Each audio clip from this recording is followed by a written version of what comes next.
The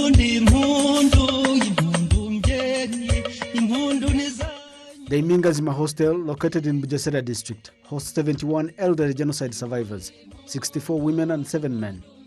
The early hours of the day, when we arrived at this care home, we found the elderly genocide widows running their daily light tasks. They weave home decor. Some insist on cleaning their rooms or even helping the cooks to prepare some meals in the kitchen. Iyo tubyutse turasasa ibitanda byacu. We make our beds every time we get up every morning before having breakfast. After then, we engage in various light tasks like cleaning and sorting food, vegetables for lunch, watering flower beds, and have lunch later in the afternoon. Some go to rest after lunch while others start weaving. Bashatse kuryama bakibohera. We are very comfortable here. When you arrived, we were having breakfast. We have milk and everything we need. We eat on time. We eat meat on Fridays and Sundays. We don't lack.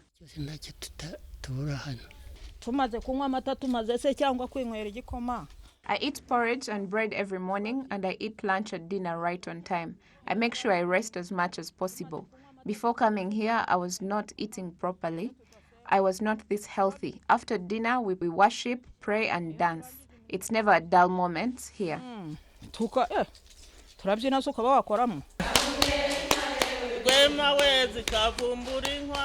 The life in this hostel is about sharing, caring, and fun moments like singing and dancing to old school songs.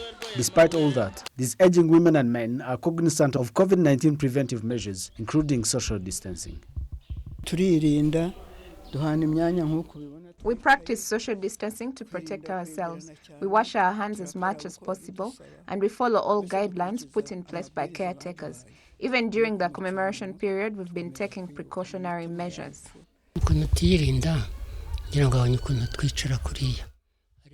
We protect ourselves through social distancing, everywhere, even in the living room. We wash our hands all the time. You saw the tap at the entrance. We avoid coughing and sneezing in public to protect others. The coordinator of Bugesera Best Hostel, Constance Impingazima, told RBA that the life of the elderly genocide widows living in this home has improved significantly. This, she said, has given them hope to live longer.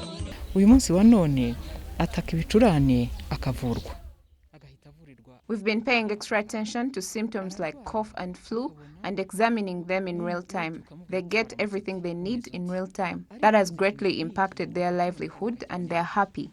Even during the commemoration period of the genocide against the Tutsi, they still took time to remember their loved ones.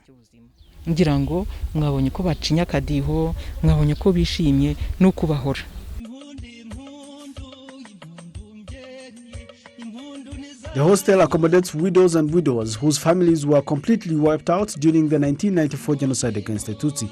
The oldest among this group is 95, and the youngest is 57. To be eligible to move here, one has to be 65 years old, but even those slightly younger can still be accommodated depending on the circumstances they are living under. The Impingazima Hostel was built by Unity Club, an association that brings together former and current government officials and their spouses in partnership with Association of Genocide Widows, Avega Agahozo.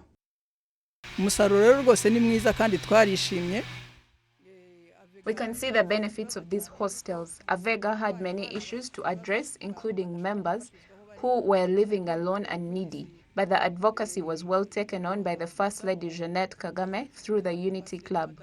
They took it upon themselves and built different hostels around the country, accommodating genocide widows. It's a big milestone. I can't explain fully what it means. It is something special to those elderly occupants who are now receiving special care. We plan to build more hostels because there are still more people in that category that need care. kandi zizakomeza kubakwa n'ahandi kuko n'ababyeyi bagihari baracyari benshi.